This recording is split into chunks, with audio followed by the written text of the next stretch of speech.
Good evening, and welcome to Direct Impact Broadcasting, the station of growth and transformation. Affiliate of Creative Broadcasting presents Leadership Tidbits with Coach T. Wilson, with your host, Tawana Wilson, as she welcomes her guest to the studio.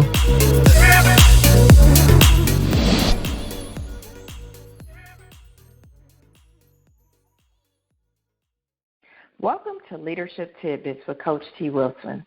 I am your host, Tawana Wilson. A little bit about myself.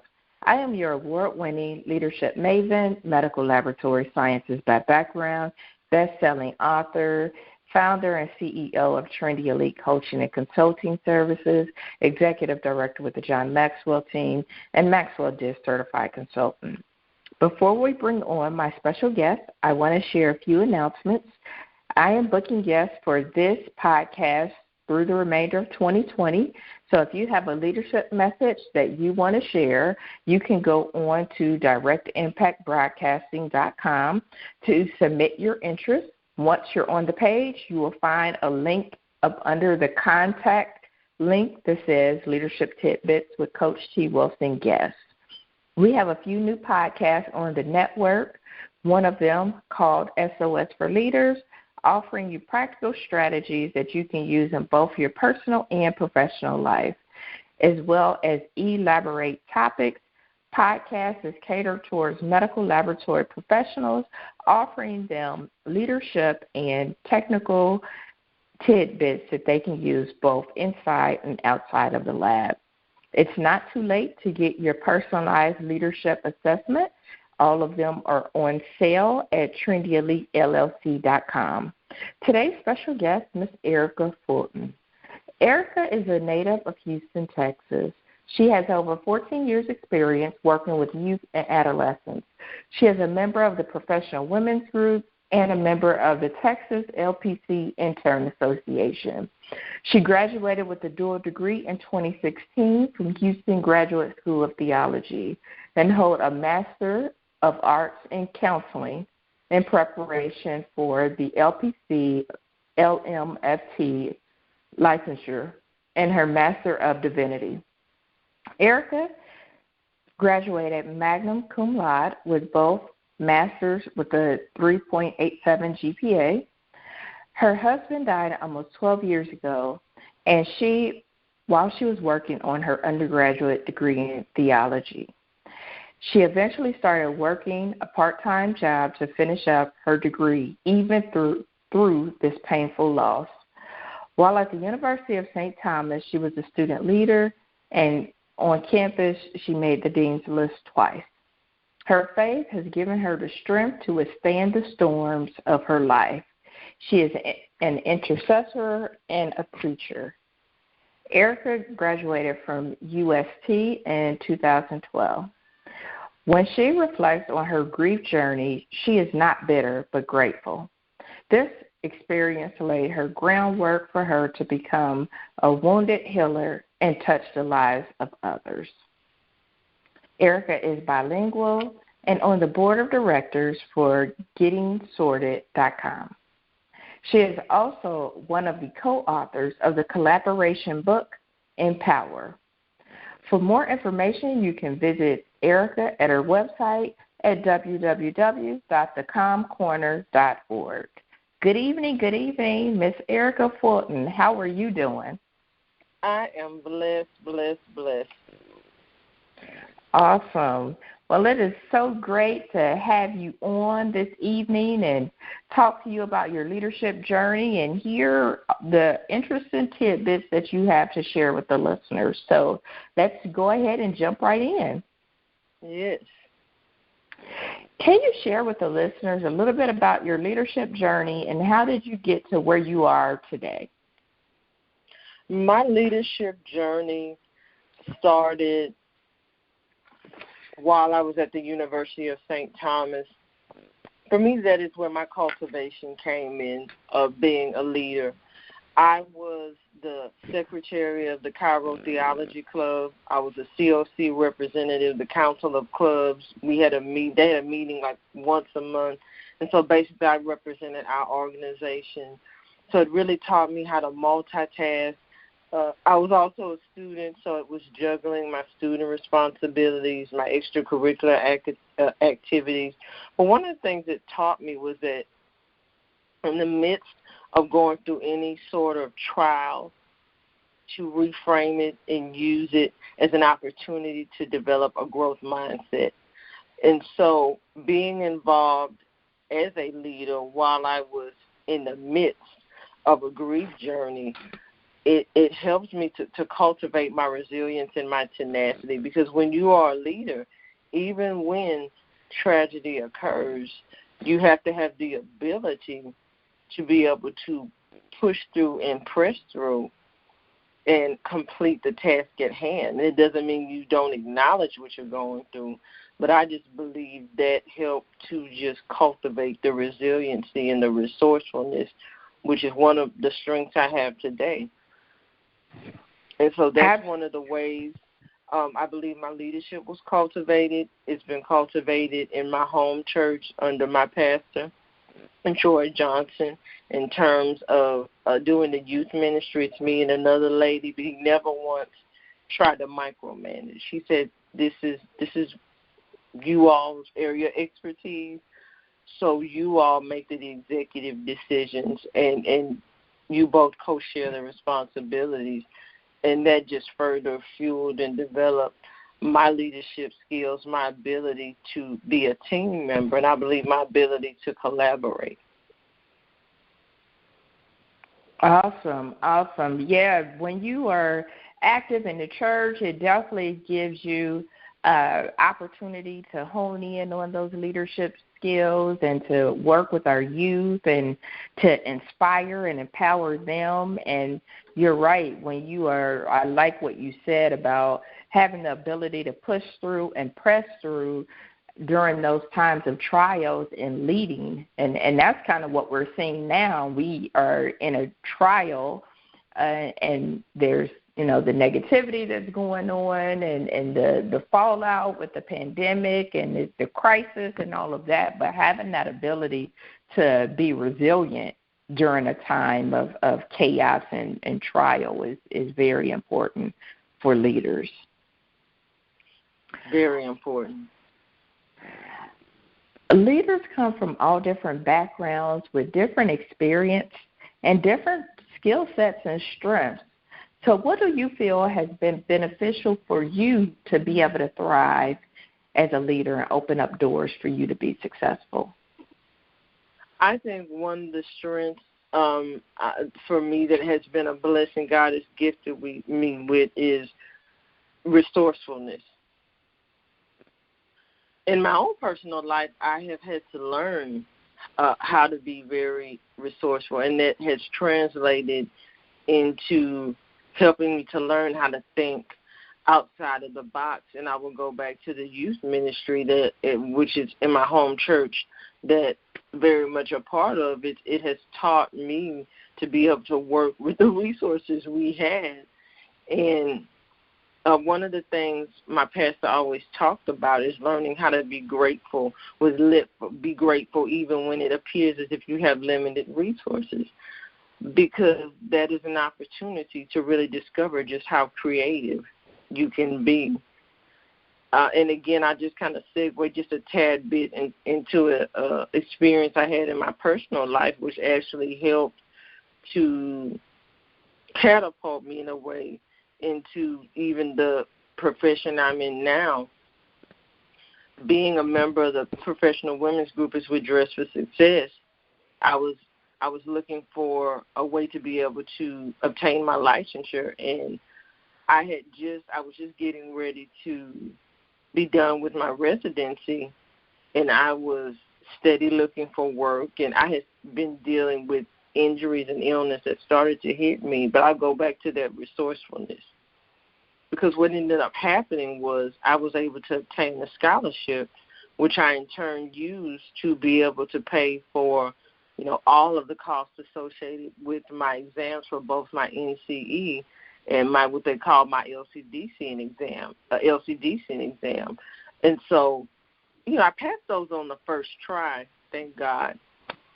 But I use that story as an example to say I worked with the resource I had. because I knew in order for me to do what I've been called to do and to be able to be effective in that, I needed these licensures. So I had to work with the resources I had. And so that has always been a main theme of my life, whether it be personal or professional, learning how to work with just resourcefulness and resiliency. And my resiliency, I believe, has come from not just my grief journey, but I believe just coming from what I could have perceived as lack. I could have looked at my background and said, oh, there's no way I can even do school for that matter. My parents can't pay for this. But that's where my resourcefulness and my resiliency kicked in, because I was determined to be what I was created to be. And I looked at my environment and said, I want something different. I want something better, and not just for me, but for the generation that has to follow behind. I want to leave a legacy that will outlive me, so to speak. So those two elements have been so instrumental in shaping who I am on a spiritual, professional, and personal level. That's good. You'd absolutely have to be determined to succeed, and as leaders, you're right, you have to make do or make the best out of what you have. I mean, we see it all the time in the workplace with our teams and, with our budgets. You have to make do with sometimes your equipment or, things that you have. You have to make the best out of it and make it so that it works and you're still able to be successful. So I think being resourceful and resilient are great qualities and strengths to be able to have. We've all failed at one time or another, Erica. Can you tell us about one of your failures and the lesson you learned from it? Because it's important for our next generation of leaders as well as our young people to know that on our journeys, it's not all been success. There has been some failures that we've all encountered. So can you share with the listeners a little bit about one of your failures and what you learned from it? I recall my very first year, I went straight from high school to college.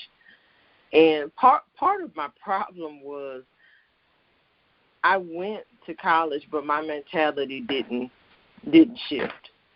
And so what ended up happening was they kept giving me warnings, look, if you don't stop, we're going to kick you out. And I did not take it to heart. I didn't take the warning seriously. And so what ended up happening was they kicked me out. I don't know if flunked out would be a right word, but, when I did not adhere to being put on probation, they suspended me. And so for a whole year, I couldn't go back. And so for me, that was a major blow. And I'll go back just a bit, and I'll connect it. From an early age, I had teachers say to me, she's slow. That she doesn't pick the material up as quite as quick as everybody. You just might as well just hanging up with her. But the thing I loved about my grandmother, who's now deceased, and my mother, they both fought for me. My grandmother went up to that schoolhouse and said, oh, no, she yanked me out of there ever so quickly. But when that happened to me at U of H, it was almost as if for a minute, it was like, were they right? And it was a defining moment for me, because I could have just walked away and said, it's just not meant for me. And nobody would have stopped me, because as an African-American female, I defied the statistics and the odds. And I will again say, I credit that to my perseverance, but I also credit it to the God that I serve. And I'm never ashamed to speak on that even in that lowest moment, what helped me was him saying, you got to get back up, daughter. I know you may perceive this as a failure, but this can actually be the catalyst to get you where I need you to be if you will embrace it and grow from it. And for a long time, I didn't really want to speak on it, because it wasn't one of my mountain moments is what I call it. And I want to piggyback off of what you said, but people need to understand that being a leader is not the string of successes. You go through failures. But I would challenge that term we use, failure. Was it really a failure, or was there a lesson in it that was needed for the next part of the journey? That had you not actually experienced the failure, maybe you would not have the success in your business you have now. Maybe you wouldn't even have the marriage you have now. Maybe your faith would not even be where it was if you had not experienced what you perceived as a failure. And so for me, it actually caused me to do some digging very deeply and some soul searching. And it made me have to shift. It made me have to shift how I manage my time, had to shift my priorities. But it was actually a blessing in disguise. I couldn't see that back then. I can actually look at it now and see how that failure can help so many. And again, I will go to the fact that as an African-American female who was raised by grandparents and a single mom, and my dad wasn't there, I defied what the statistics said I was supposed to be. And I actually went beyond what was expected of me. And I actually thank God for the rough places. And I thank God for the times of struggle, because now they cause me to appreciate my mountain moments just a little bit more. If I may share something kind of connected back to that, I recall when I was first looking for work in the counseling field, it was very tough. It was very hard. And even with my LPC intern license, I would say maybe a good 2-3 months. But I remember that year when I had a lot of injuries, I would say about, 2000, October 2018, I'd say kind of put it from there to October of 2019, even dealing with injuries and having to let my body heal and still trying to look for work. It again, that appeared like a setback to me, and I had frustrating moments when I just felt like, Erica, throw it. I just felt like wanting to throw in the towel, and God would bring me back to that moment and say, you remember what you thought was a failure? Now you press your way through that. You can press your way through this, daughter. He always, when he speaks to me, he says that word, daughter. So I actually look at my setbacks and what some could call as a failure. It actually fueled my desire to just continue to move forward. And I believe it was not just for me, but it was for people who would be hearing my story, to know that failure is not the end all. It's not the end of the story. And again, what's a lesson hidden in it for the next part of the journey?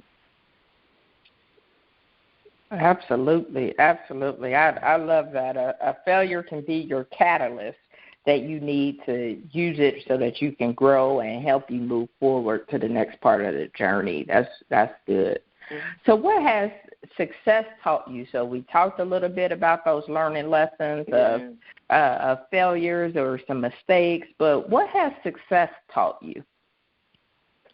Success has taught me consistency. You have to be consistent.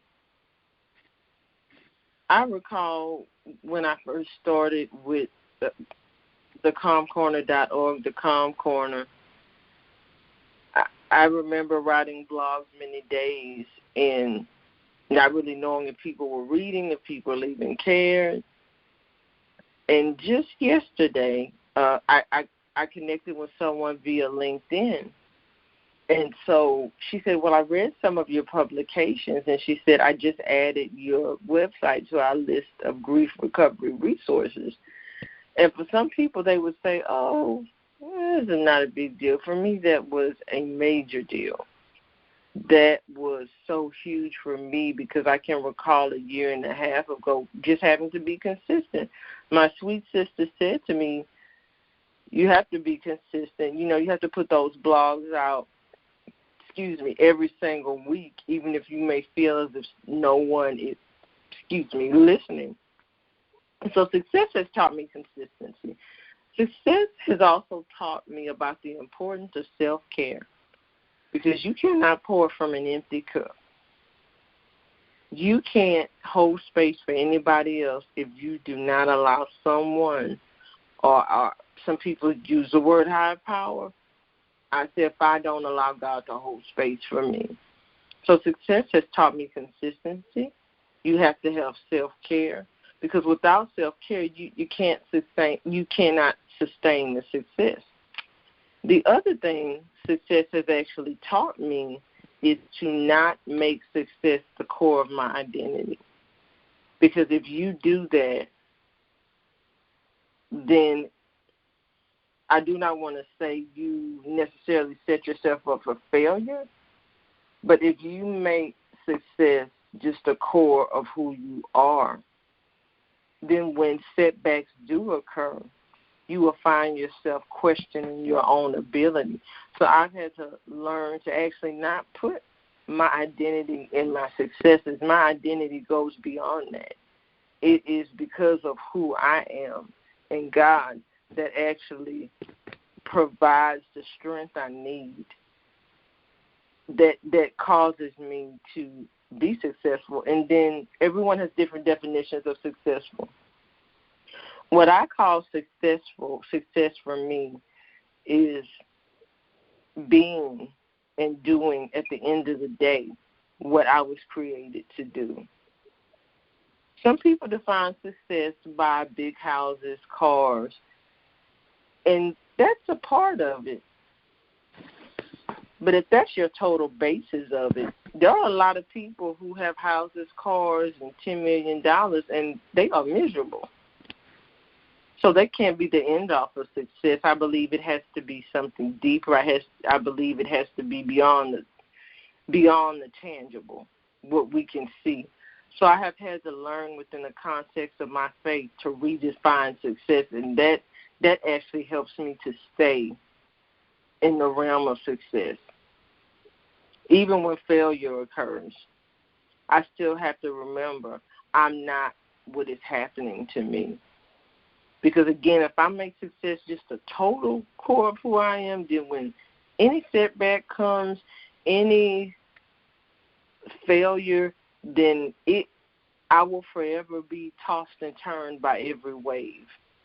And so I've had to learn to not define myself in those terms and to also know what success means to me. That's good. That's good. You're right. Successful, it looks different for everybody. It feels different for everybody, and you have to define it for yourself. So I like that you said it teaches you how to be consistent. Being consistent is huge. It's a major thing. The reason why some people don't succeed is because they're not consistent.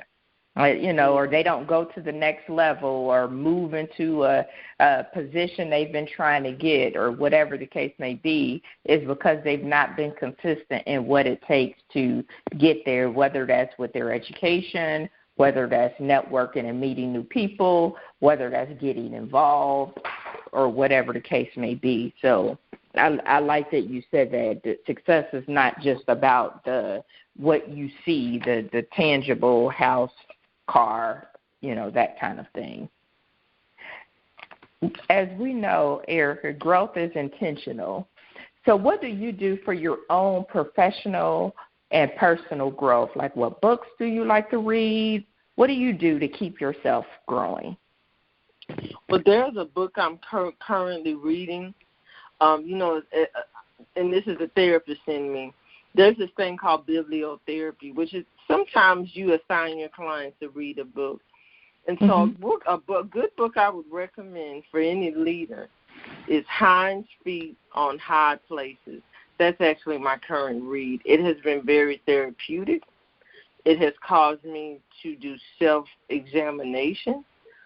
And I recently actually did a blog. And one of the things I say is that when we don't check our souls, we can end up walking around with all kinds of infections.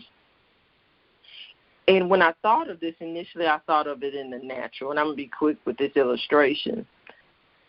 We can get a scrape on our leg, and then we don't pay it any attention.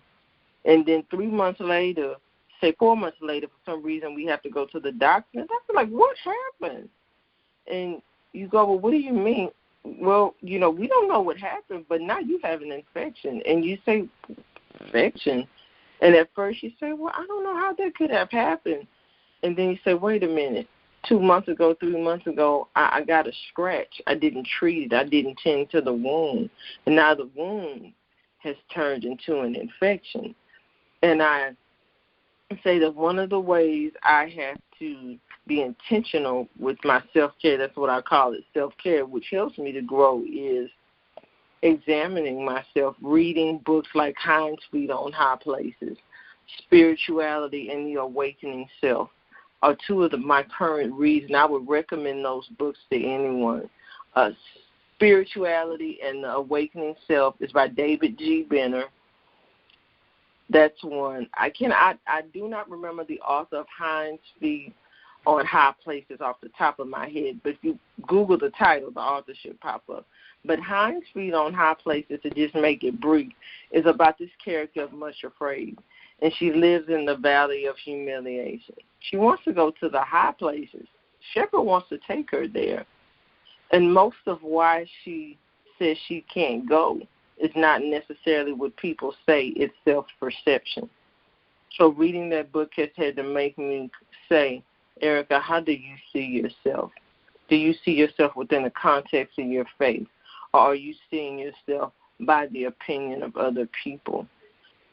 And the book has been just very therapeutic, and I just reminded for anyone who's at a point in their life where it's almost like a crossroads, and it's almost like you are being called to a higher place, a higher way of existing, of being. And that book has really challenged me to say, what are the self-perceptions that are keeping me from going to the high places? Not necessarily what people have said. Maybe what have I internalized? Sometimes we internalize things because of certain experiences we have. Sometimes our family background. All those different things factor into who we become. And so self-examination helps me to pull out the weeds and say, okay, what is my faith, what is other people, and maybe even what is me, and to be able to remain clear on my identity and who I am. And I go back to that keeps me from not making success the essence of who I am, because it allows me to be okay with failure, and it allows me to be able to grow from it rather than beat myself down or belittle myself. So I definitely, that for me, also prayer, meditation. I have my daily devotion, and one of the things that I've been reading, and I'm probably going to meditate on my daily devotion when I get off here, is it says casting stones. And I really love the illustration. It was basically saying when we remember what we've been through and we remember who brought us through our trials, our tribulations, for me, the things that God has done, I have a gratitude journal. And when I go back and I read that, I'm counting my stones. And then that gives me strength to say, if within the context of my faith, the God that I serve brought me through that valley and gave me this mountain, and he brought me through this and helped me to overcome this struggle and this addiction, why would he not help me in this place? So bibliotherapy, prayer, meditation, those are the ways I have to replenish myself, because in the field I'm in, counseling, any helping profession. I was a chaplain resident for a year, level 1 trauma hospital, and I had to do the same thing because as a helping professional, you pour out. You listen to people all day. And you have to have a quiet space where your mind and your body can be able to just calm down and almost drown out the noise. For me, when I come home from work, taking a bath and not just sitting around in my work clothes, for me, that's self-care because it makes me say, okay, work day is over. And I'm also in a doctorate program. So I definitely have to find ways to refuel and recharge myself. Also, for me, what helps me is using a planner because I've noticed if I don't track my time, it can cause me to become very anxious. So it helps me to stay mindful of my time and not let 4 or 5 hours pass. And then I'm like, I could have done my paper. I just use that as an example, X, Y, and Z. And so these are the things I do for growth, renewing my mind. For me, with the Word of God, I can't speak for other people. So for some people, it is the Quran. For some people who may practice Judaism, the Torah. But for me, it is my devotionals, my Bible, Hinds Feet on High Places, talking to my sister. Those are methods of self-care for me. Censoring prayer, certain scriptures, journaling. Those are my methods of refueling and replenishment. That's good. We all have to have a way of refueling ourselves because as leaders, you are definitely pouring in to other people and pouring into their growth. And you're right, the more you pour, sometimes it does feel like, it seems like the more you pour, the less full you feel. And it does get draining. And although we love what we do have to take that time to kind of replenish ourselves and center ourselves and reading your Bible, if that's what you believe in, or journaling or meditation or whatever else are all great ways to be able to do that. Erica, what part have coaches and mentors played on the progression of your career, if any part? I have so many, but one of the mentors that has played a major role in my life is my pastor, who is also my father in the ministry, and just his example, how he pastors us, his use of boundaries, just him modeling those things has impacted me and helped me as a leader. And so it's also my pastor. It's also one of my supervisors when I was doing my practicum, Cheryl Ivory. She actually graduated from Houston Graduate School of Theology. She was the first to graduate with her Master of Arts in Counseling. So she's played a role. She's a pastor as well. So as you can tell, we have a lot in common. Sandra Warren, she's another LPCS supervisor who poured into me when I did my practicum at Star of Hope. She is such a woman of faith, and she showed me how counseling and faith can coexist, that they don't have to be polar opposites or enemies. She showed me how to have compassion and empathetic understanding, but also she was very firm. That is one of the things I admired. So for me, mentors and coaches have really poured into me. There's an organization by the way of Inspire Women, and they were so instrumental even in me obtaining my degree.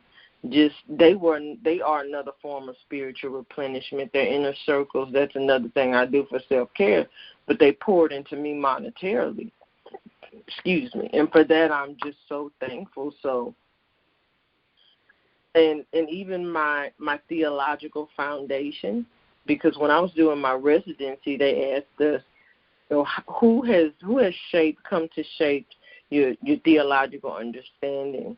your understanding of God. And so one of the things my pastor taught me was just a long time ago, that to whom much is given, much is required, that people are not a means to an end. You don't use them for what you can get out of them. You serve them. And from that place of servanthood, God will bring the increase. And it's always stayed with me. It has always been, people are not a means to an end. Watch how you treat people, because those people that have been entrusted, at least, and I will go back to my faith, my belief system, that those whom we have been entrusted with as leaders, God holds us accountable for. At least I feel like I have a level of accountability. I have a level of accountability with my participants that I counsel. And so I'm very mindful of how I treat them. At least I strive to be. I try to be mindful. The other thing he taught me is ministry begins at home. Servanthood begins at home. Because if I am not walking in integrity with the people in my home, how can I expect to flow in what I've been called to do outside of the home? Because integrity is what you do when nobody's watching. And in this day and age, it almost scares me to see. I just don't always see integrity with leaders, and it saddens my heart, because it's not about a title. It's about serving. And I think we have to be mindful, and that's one thing my pastor taught me, serving. He is a servant at heart, and he is always he's been there for me just here recently in the midst of my mother's sudden passing. He's been just right there, calling, checking on me, helping me, just navigate through some financial things that I know how to deal with. So him and my sister, Kenya, she is my accountability partner. She keeps me accountable. She keeps me in check is what I call it. I can't get the big head with her, because she'll lovingly tell me the truth, sis. And she will say, you were wrong for that. She's like, remember who you are. Remember the title you wear. And there will be times when I may have gotten a little upset, but when I said and I thought about it, I said, no, she's right. But she is really right. So I thank God for her, because she keeps me accountable and rooted. And we have to have people in our lives who are not going to be enamored by us, that they're going to speak the truth to us in love. And so for me, all those individuals have poured in different ways, and they play different roles, but they have formed who I am, both in my professional and personal life. That's awesome. That's awesome. You're right. We have to be servant leaders, and we definitely have to be accountable. So as we get ready to wrap up our show for this evening, what tidbit of wisdom would you like to leave the listeners with that they could use in both their personal and or professional life? One of the tidbits I would leave is self-care. Self-care. You cannot pour from an empty cup. And if you try to pour from an empty cup, you'll drown you and everybody else. You cannot pour from an empty cup. Self-care. You have to find ways to replenish yourself. You have to find ways to laugh, to learn how to see the joy in life. That's one of the tidbits of wisdom I would leave. The second thing I would say is that don't despise the small beginnings. Don't despise what seems like an insignificant call, or what you may perceive as an insignificant call. Or you may say, well, they want me to speak at this event, but there's only 5 people. You speak and you give it your best as if it were 5,000, because if you're faithful over a little, then you'll be made ruler over much. But if you can't even be faithful in those 5 people, and it goes back to being consistent. Be consistent. And don't be ruled by your emotions. We can't be ruled by our emotions because I don't feel. Emotions, they fluctuate. They come and they go. They are never a good foundation to make an important decision. Don't ever make an important decision in the heat of your emotions or in the heat of in the moment or while you are in your emotions, because then you're not taking everything into consideration. You're just taking your emotions into consideration in the moment. So to kind of just sum it up, I would say self-care. Make sure you are taking care of yourself. I would say don't make an emotional decision in the heat of the moment. Be consistent and be prepared to work.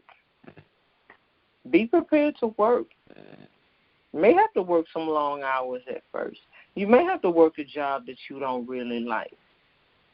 So case in point, now I'm very blessed that my job is, I really love it. And I'm about 1,400 hours in to 3,000. But I say that to say that I had some long nights in the beginning. And I had to work my way through that. But don't be afraid to take a job that you may feel is insignificant. Oh, this ain't really paying what I want. Work your way up, because you don't know what lies ahead for you in that company. Don't despise the small beginnings, because you don't know the blessing that's wrapped up in it. That's good. That's good. I think that's excellent advice, because sometimes, especially as the next generation of leaders, they may not want to take a certain position because they may say, well, this is too small or it's not in alignment. I'm trying to be the CEO, but yet there are steps in order to get to that level. So what's next for you, Erica? What is next for me? I've been asking myself that question just as I have been pondering and reflecting, I would say, on this past year and probably the year before. I know what's next is continuing to move forward with my doctorate, continuing for me to build myself up in my most holy faith, to continue to strengthen that part of my life, because so many times we work on ourselves as professionals, but we don't work on our person. And if you don't work on your person, you can know everything you need to know in your profession, but if you're not working on the person, that could be a dangerous thing. I'll just use myself as an example, and I think it'll flow with that question, what's next? If I don't work on Erica the person, I can have all the clinical knowledge in the world. But Erica the person, that foundation has to be solid. And so for me, what's next is, like as I stated before, continuing in my doctorate program, and I believe continuing to explore various ways in which I can engage in self-care, continuing to care for myself, mind, body, spirit, and soul. Those are definite two things that are next for me. The other thing that is on the horizon for me is I'm excited is that I've been blessed, and I really say truly blessed, to be part of the collaboration with Janelle Harris. It is called Stepping Into Your Territory, and I'm so grateful because I'm just graced that this is a season in my life where I truly can see for me, how the hand of God is ushering me into my territory. I can see how his hand has just been opening up these doors and just ushering so many things in. I got a call today that I didn't even expect. I wasn't not even looking for, but I know it was God. And all I can do is be in awe and say thank you. gratitude, counting my stones. No, stacking my stones. I'm sorry, that was the name of the devotional. Stacking my stones, reflecting, remembering what my God has done for me. And so that's definitely next. That's the next in terms of writing, continuing to work on my own writing project that I hope to have done by the end of this year. And I will be on a show with Coach Roz, the Love Hour, this upcoming Sunday at 8 p.m. So that's what's next for me. I'm excited. I'm excited about the book collaboration because it is so prophetic of where God is taking me, and I'm just grateful. I'm just grateful, and I can't say that enough.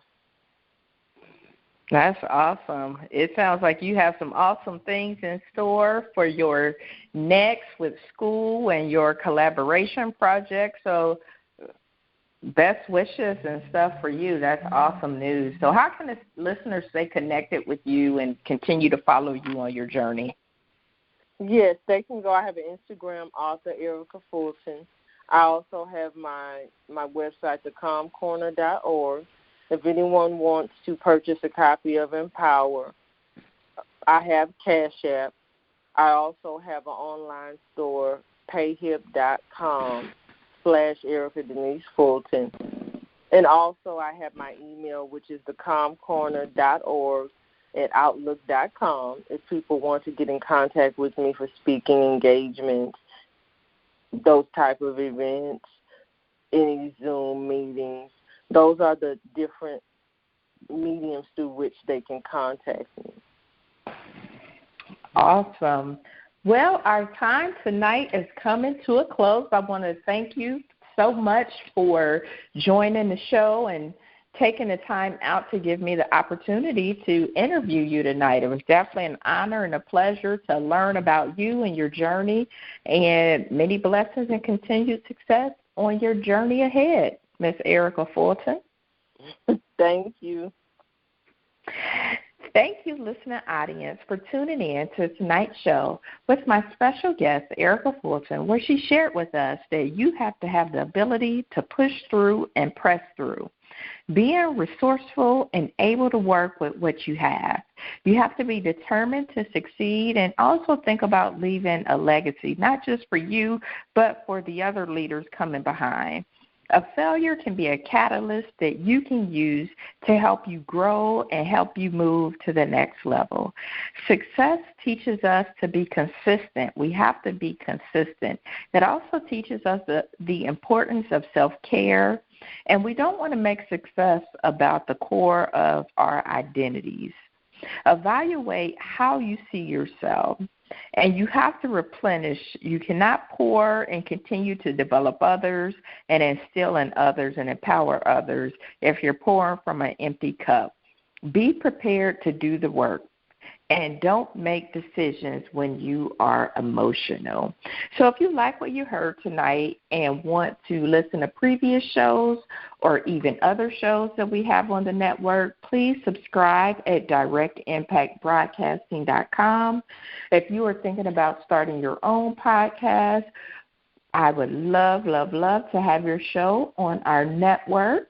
You can send an email at info@directimpactbroadcasting.com to learn more, or you can fill out a form on the website. And please tune in next week to hear from another amazing leader. Until then, have a good evening.